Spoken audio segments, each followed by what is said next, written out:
review, a small review of what we have done in the last class. Okay.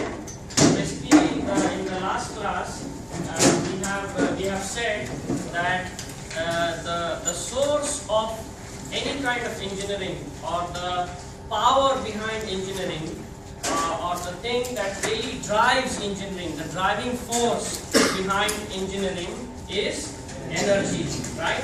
So since energy is such an important thing, so we started talking about making some observations from daily life, and then we came to a conclusion regarding the nature of energy. We have come up with what seems to be a law governing energy, right? And we made a very nice statement.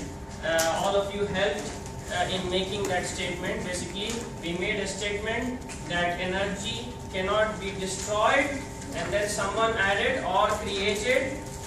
It can only change forms. So, in the various observations that we have made, we have seen that energy changes from one form to the other. So, for example, in the case of the man dropping a rock from the side of a cliff, we have seen that the potential energy, the change in potential energy of the rock is converted to the change in kinetic energy, and so on and so forth. So from these observations from daily life, we have concluded that energy is really not destroyed, it changes forms.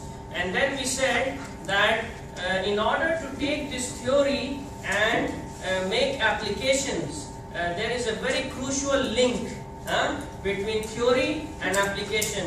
And basically, this very important link between theory and applications are the mathematical equations.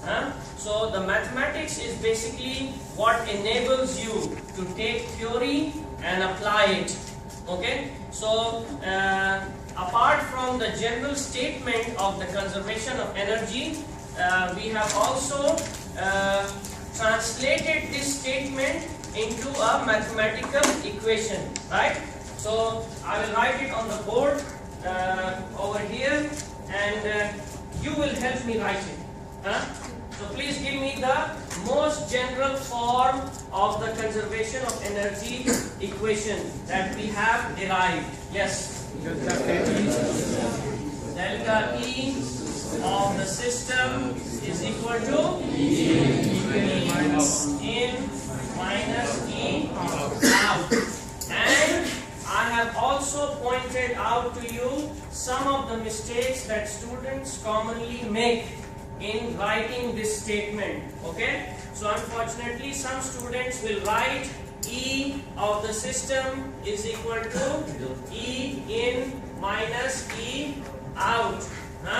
This is a completely erroneous statement. This is not the conservation of energy principle. What this statement is basically saying, that the total energy of the system is equal to energy coming in minus energy going out of the system. Completely wrong.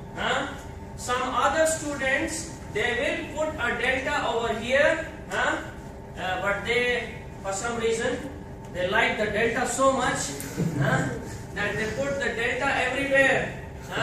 So I have also come across statements like that in answer sheets, which is again an incorrect statement. Basically, if you read this statement, it says the change of total energy of the system is equal to the change of energy coming in minus the change of energy going out.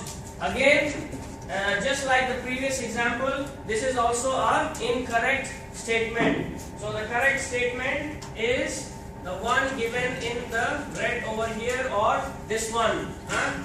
So if you write it like this, it is correct. And I will, once I see that statement, I will get a feeling that you understand the conservation of energy principle. Okay?